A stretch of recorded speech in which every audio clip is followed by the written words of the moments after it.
আমরা আজকে আমাদের টপিক হলো যে জেনারেল নলেজ নিয়ে কালকে আলোচনা করেছিলাম যে পশ্চিমবঙ্গে পঞ্চায়েতের ব্যবস্থা কী, এবং আজকের আলোচনা হবে যে পশ্চিমবঙ্গ নিয়ে যে কিছু পশ্চিমবঙ্গে কিছুর কী আছে তার মধ্যে আজকে জেনারেল নলেজের ব্যাপারে কিছু আলোচনা করব এবং আপনাদেরকে আমি প্রশ্ন করব এবং প্রশ্নটা জানা থাকলে কমেন্ট করে অবশ্যই জানাবেন।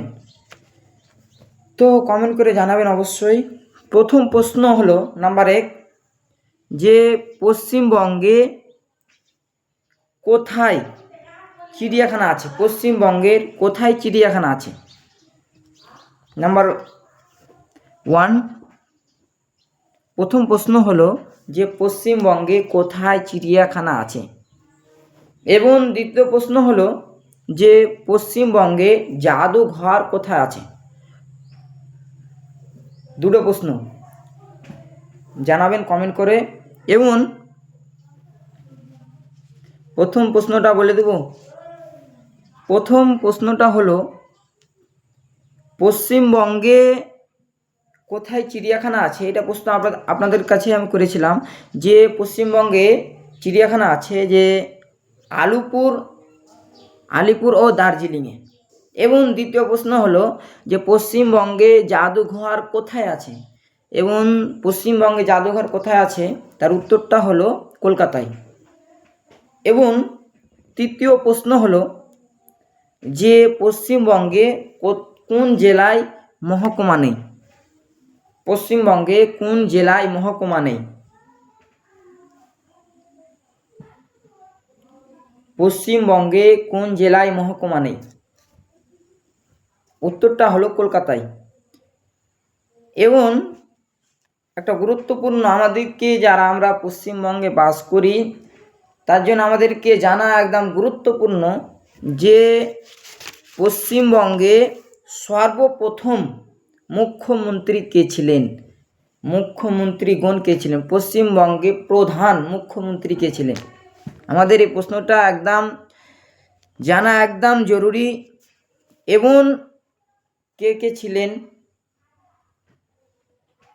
সর্বপ্রথম আমি 3 জনের নাম বলবো এবং কত খ্রিস্টাব্দে এবং তাও বলে দেবো। সর্বপ্রথম ছিলেন পশ্চিমবঙ্গে প্রফুল্ল চন্দ্র রায়। তিনি ছিলেন 1947 এবং 47 থেকে 47 এবং দ্বিতীয়তে ছিলেন বিধানচন্দ্র রায়। এবং তৃতীয়তে হল শ্রী প্রফুল্ল চন্দ্র সেন। এবং তারপরে চতুর্থ 4 নম্বর হলো শ্রী অজয় কুমার মুখোপাধ্যায়। এবং 5 নম্বর হলো প্রফুল্ল চন্দ্র ঘোষ। এবং ছিলেন যে 4 নম্বরে ছিলেন, তারপরে ফের হয়ে গেছিল ওই যে শ্রী অজয় কুমার মুখোপাধ্যায়, সে 4 নম্বরে ছিলেন। তিনি ছিলেন 1977 ছিলেন। এবং তারপরে ডাক্তার প্রফুল্ল চন্দ্র ঘোষ 1977 এসেছিলেন। এবং তিনি ফের শ্রী অজয় কুমার মুখোপাধ্যায় 1969 ছিলেন। আর এখন তো জানেন যে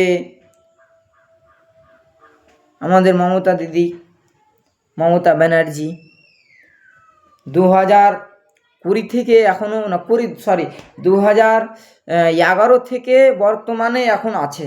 2011 থেকে এখন বর্তমানে আছে। এবং ভারতে আমাদের একটা প্রশ্ন, আমরা ভারতবর্ষে বাস করি এবং তার জন্য আমি প্রশ্নটা করছি যে আমাদের দেশের নাম ভারতবর্ষ হলো কেন? এর উত্তরটা বলবো না, কিন্তু আপনাদের যদি জানা থাকে যে আমাদের দেশের নাম ভারতবর্ষ হলো কেন, আপনাদেরকে কমেন্ট করে জানাবেন আপনারা। এবং আরেকটা প্রশ্ন হলো যে ভারতবর্ষ কোন মহাদেশের অন্তর্গত? ভারতবর্ষ কোন মহাদেশের অন্তর্গত?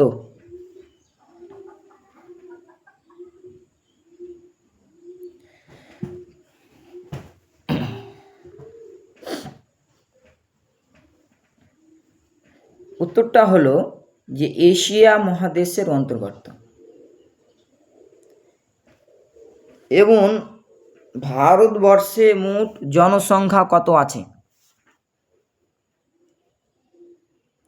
এটা প্রশ্ন হলো 2013 সালের, মানে ওই জনসংখ্যা করেছিল, তার জন্য ভারতবর্ষে মোট জনসংখ্যা কত আছে?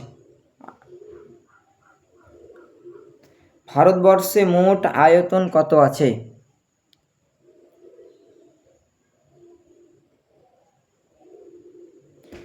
ভারতবর্ষে মোট জনসংখ্যা কত আছে?